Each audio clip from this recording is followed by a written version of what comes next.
You have already studied about the deforestation and its various causes. Now let us discuss some of its consequences. Droughts.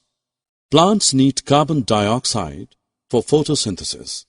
Fewer trees would mean that less carbon dioxide would be used up, resulting in its increased amount in the atmosphere. This will lead to global warming as carbon dioxide traps the heat rays reflected by the Earth. The increase in the temperature on the Earth disturbs the water cycle and may reduce rainfall. This could cause droughts. Soil erosion. Fewer trees result in more soil erosion.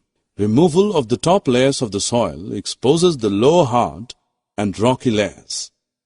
This layer of soil has less humus and is less fertile. Gradually, the fertile land gets converted into deserts. It is called desertification.